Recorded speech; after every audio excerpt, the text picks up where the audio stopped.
लालची बाइक वाला ऑटो। सहारनपुर नाम का एक गांव था। गांव में शशिकांत नाम का एक आदमी रहता था। शशिकांत के पास एक बाइक थी। वो बाइक पर लोगों को किराया लेकर ऑटो जैसे चलाता था। शशिकांत पैसे का भूखा आदमी था। वो बहुत लालची था। पैसे कमाने के लिए वो कुछ भी करता था। एक दिन वो बाजार जाकर खड़ा रहा और चिल्लाने लगा, चलो चलो जल्दी बैठो, चलो चलो चलो, सवारी रेडी है, चलो चलो। उसके बाइक पर उसके साथ दो लोग बैठ गए, लेकिन वो फिर भी चिल्ला रहा था, चलो चलो चलो जल्दी बैठो, चलो चलो। ये सुनकर एक आदमी उससे पूछता है, अरे पूरी जगह तो हम तीनों बैठ गए, आप कहाँ बिठाओगे सवारी को? तुम्हारे सर पर, चुपचाप बैठ। अरे कमाल करते हो यार, जगह कहाँ है, इसलिए तो मैंने पूछा। अरे एक आदमी और एडजस्ट हो जाता, तुम चुपचाप बैठो ना यार। तभी एक प्रमोद नाम का आदमी आता है और शशिकांत से पूछता है, अरे शशिकांत, बाइक पर तो जगह ही नहीं है, फिर मैं कहाँ बैठूं? अरे मेरे पैर पर चढ़ो और कंधे पर बैठो। प्रमोद वैसा ही करता है जैसा शशिकांत उसे कहता है। प्रमोद शशिकांत के कंधे पर बैठ जाता है और शशिकांत बाइक चलाता है। थोड़ी देर में बस का स्टॉप आता है।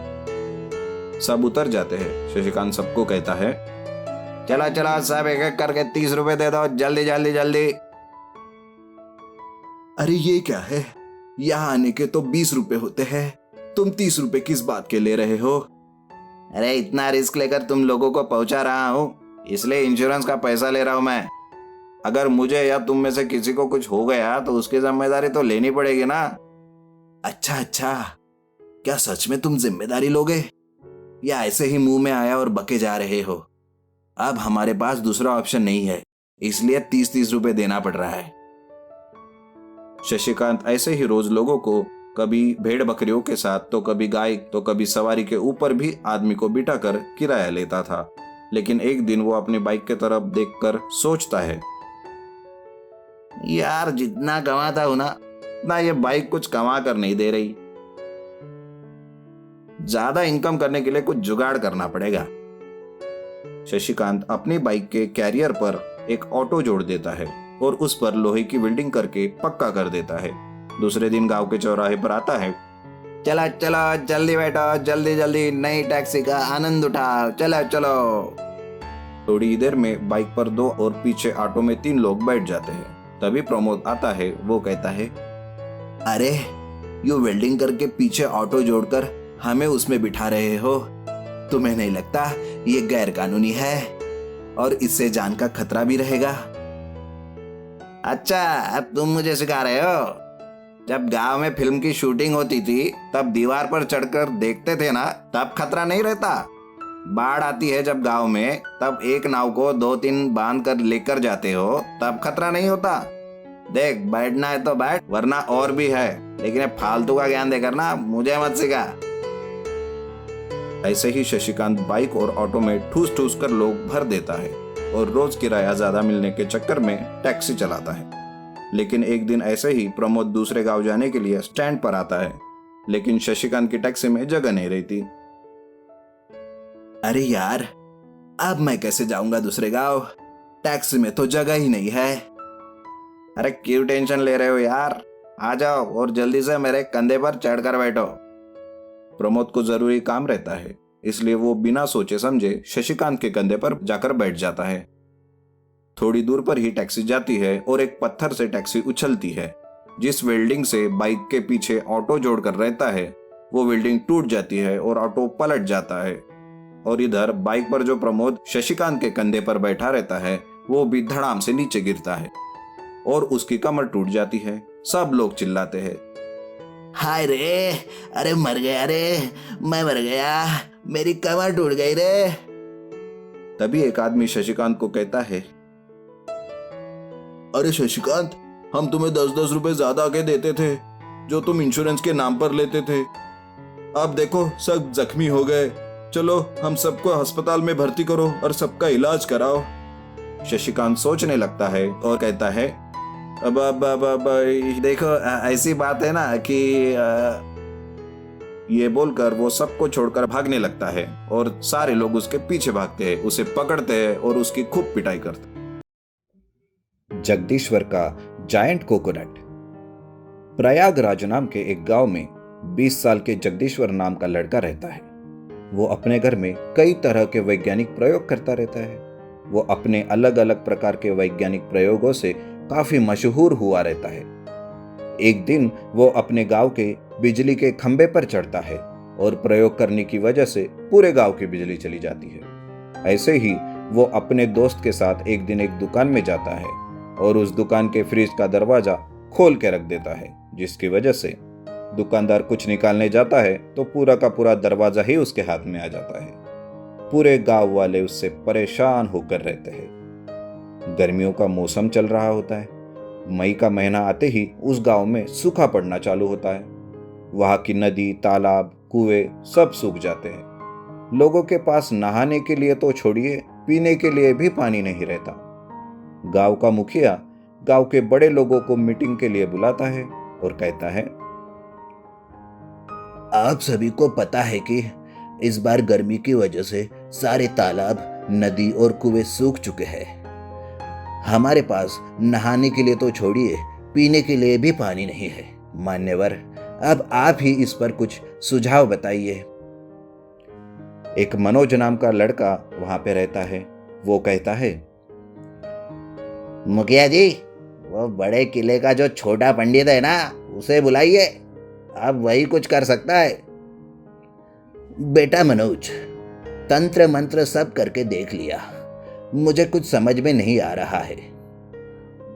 साथ ही में एक चेतन नाम का भी लड़का वहां पे रहता है और वो कहता है, मुखिया जी, आजकल विज्ञान का दौर चल रहा है, हमें जगदीश्वर के पास जाना चाहिए। एक मालती नाम की औरत भी वहीं पे रहती है। वो कहती है,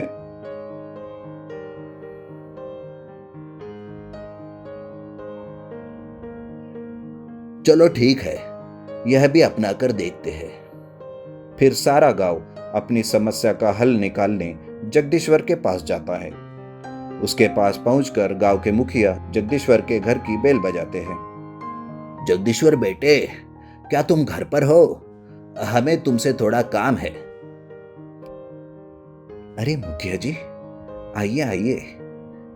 क्या बात है मुखिया जी, कोई परेशानी? और गांव वाले भी साथ आए हैं, कहिए क्या बात है?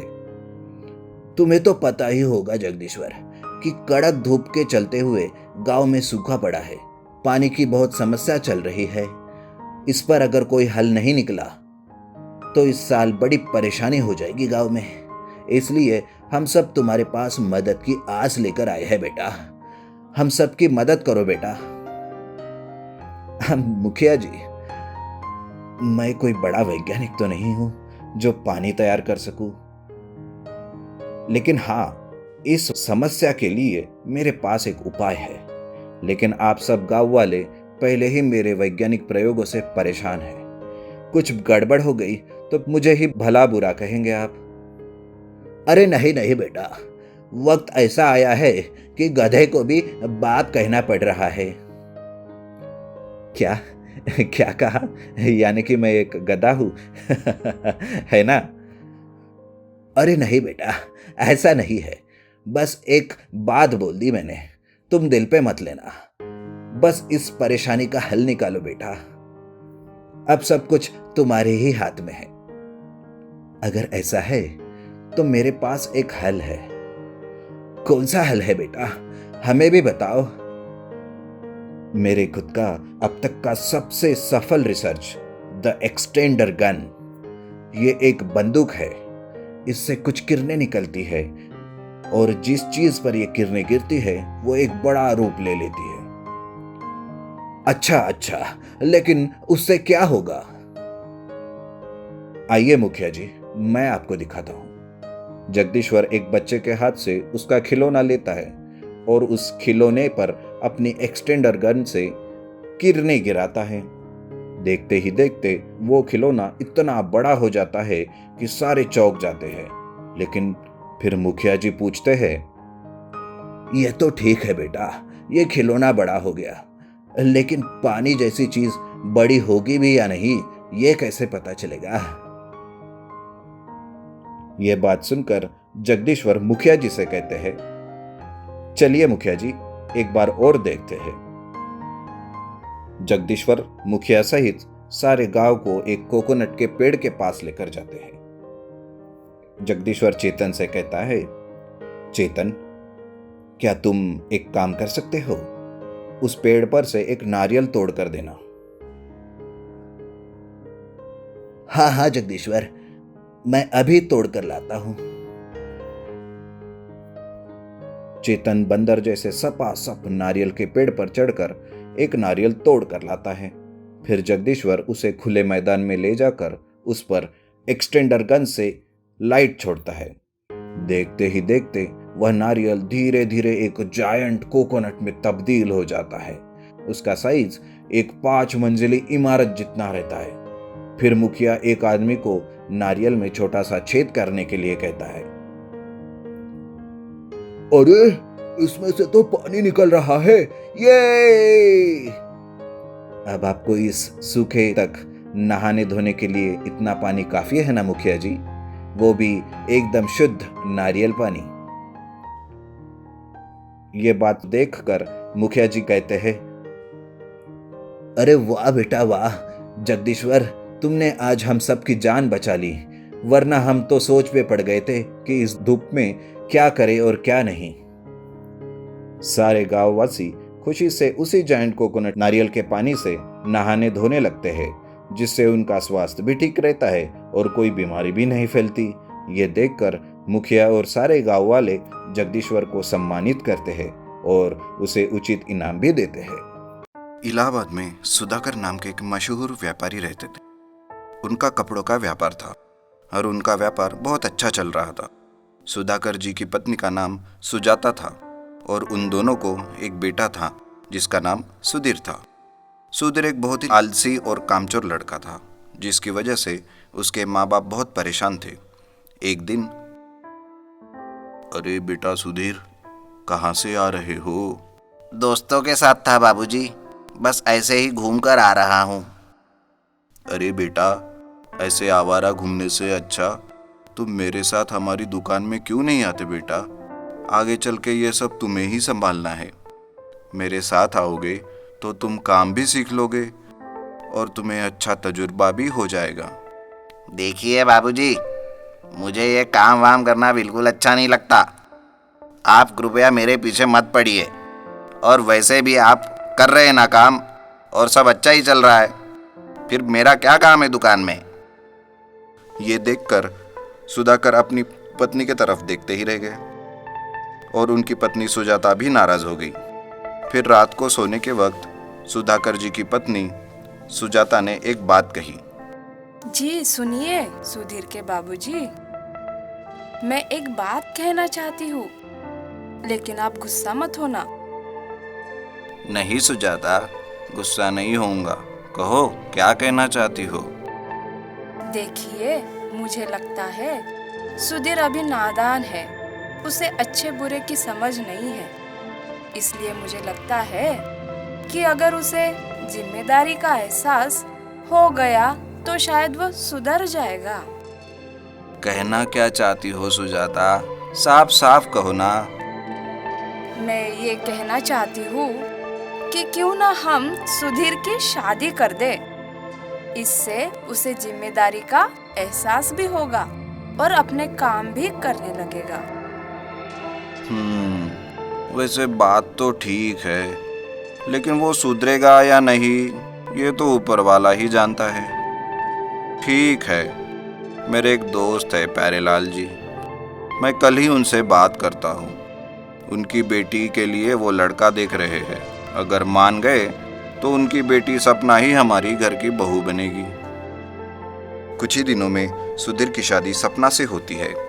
दोनों बहुत खुश रहते हैं, लेकिन एक दिन सुधीर बाहर से घर आता है। अरे बेटा सुधीर, तुम ऐसे क्यों चल रहे हो लड़खड़ाते हुए? कुछ नहीं बाबूजी, आज थोड़ी सी ज्यादा हो गई है मुझे।